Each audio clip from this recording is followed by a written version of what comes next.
muscles are sensory organs, right? I'm a huge proponent of that because I understand how a muscle spindle works.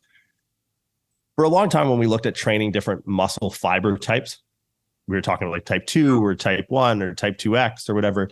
That usually came down to like What fuel source and how fast? metabolic Yeah. states, Yeah. right, anaerobic, glycolytic, things like that. But I think there's a more important differentiation for muscle fiber types. That's not, metabolic availability or affinity to use certain energy sources or whatever. And that's the difference between what we call an interfusal muscle fiber and an extrafusal muscle fiber, which is basically the difference between a muscle function, as we talked about before, and a muscle's action. So a muscle action would be calling on what we would call the extrafusal muscle fibers.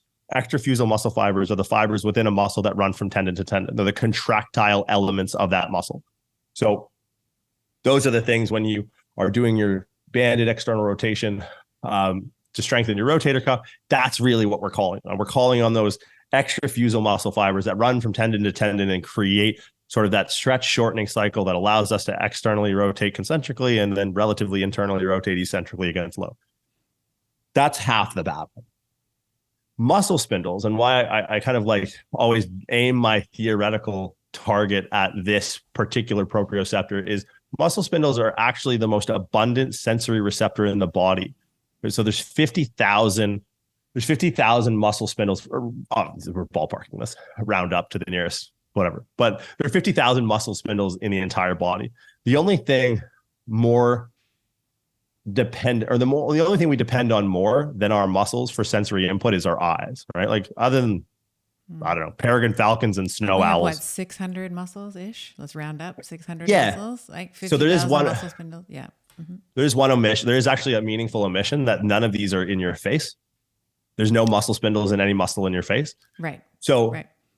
When we start to then, okay, let's tie this back into the fiber types. We have extrafusal muscle fibers. Those are contractile elements of muscles. If you're looking at like sliding myofibrillar theory and things like that, that's where that stuff exists. When we look at the other type of muscle fibers, which are interfusal muscle fibers, these are basically synonymous with muscle spindles, right? So muscle spindles, I think of muscle spindle like a finger trap. So when you were a kid, I don't know, like the second grade or whatever, you put like a finger trap on someone else and you just sit there trying to pull your finger apart from this other kid, and your like teacher gets mad at you and they put you in separate sides of the classroom and all that. That's how a muscle spindle kind of works, where it's like this coiled nerve ending that goes around an interfusal muscle fiber. And as muscles begin to stretch and shorten, there's a reaction as it begins to stretch. The coil, just like the finger trap, kind of relays tension around the sliding interfusal muscle fiber. And as it does so, it goes to the respective cord level of that particular muscle. And then two things happen. One, there's a motor output right back to the extrafusal muscle fibers within that muscle that the sensory input came. And two, there's a sensory input that goes up to the brain, right? So you kind of, I would make the comparison, or I make the comparison that it's a little bit like how motion capture works. So if anyone who's ever watched like Lord of the Rings or has ever played like a sports video game, right? Like I don't know, FIFA or something like that. Anytime we use like motion capture and there's someone in a sound stage in like Newark, New Jersey, wearing this like lycra suit with a bunch of little ping pong balls all over it. That's essentially how our mechanoreception and proprioception system works. But rather than running to a central processor like a computer, it runs to a central processor like our brain.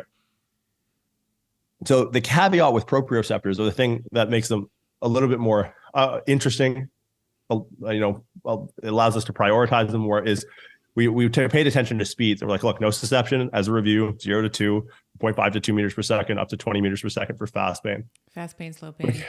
Mechanoreception, 75 meters per second. And then all the way up to proprioception was like 120, 130 meters per second, right? And that gets to the brain like very quickly, right? Almost twice as fast as the thing that was 3 times as fast as pain. So all to say, it's like your body really wants to know where it is. And in order to improve performance and in order to learn the skill of exercise, you need to know where you are to begin with. right? So that's where, when we look at like kind of trying to bring this full circle. Under, I have to just interrupt. This is not under conscious control either. So that's why movement is so incredibly complex and why we're spending the time talking about this. Because if you are and we'll get to maybe autonomics, but we'll just say your neural control and the feedback loops that are happening that you've described with the intrafusal muscle fibers up through spinocerebellar, if I remember correctly. Is it spinocerebellar? You got it. Yeah. I hope it is. Yeah. Spinocerebellar back up to the brain. That is happening before you get stuck in the hole in a squat. So you have to understand, and we'll come back to stability. I know you're making the case and closing the loop, but just to make sure that all my listeners are still with us here, it's important to note that if you a lot of movement, I'll say, is unconscious. So you have to understand the unconscious piece of it first in order to help develop protocol and programming so that we can progress. Yeah, the autonomic nature of this is the key differentiator between strength and stability. Because if I'm doing this cable external rotation, banded external rotation, we need to think about like, well, where are the marching orders for that movement coming from? It's like, well, that's probably like a pre and primary motor cortex. Like that's like a motor pattern, which is like, a way we think of motor pattern is like a zip folder. Like if we have a computer full of, I don't know, like podcast files, which are like these massive 4K, massive audio files. It's like, you would need a computer the size of my kitchen to like save as many podcasts as I'm sure you and I do. But if I had to send one to you or you to me, you would compress it in a zip folder. Right. So when you zip it, you compress it, and that file with a ton of data kind of takes up less space. We kind of have that in our brain. So our pre and primary motor cortex kind of keeps our motor pattern. And maybe if I go down this road, this is going to be 7 parts to this episode. So I'm going to kind of like, I'm going to kind of stop myself from going for too far. But when we look at that, I am trying not to salivate with all of the juicy nerdiness in here. So yes, please do keep going. So when we look at that, we go, okay, there's a very basic zip folder in my brain for shoulder external rotation at 0 degrees of abduction of my shoulder, right? Mm-hmm. But so that's a conscious forethought. I go over to the cable machine or the band, I attach it and whatever, and I start doing the thing. So the sensory input that I get, like the feeling I get in my muscle or where I see my hand or feel my hand to be as a byproduct of that rotation, started from the brain.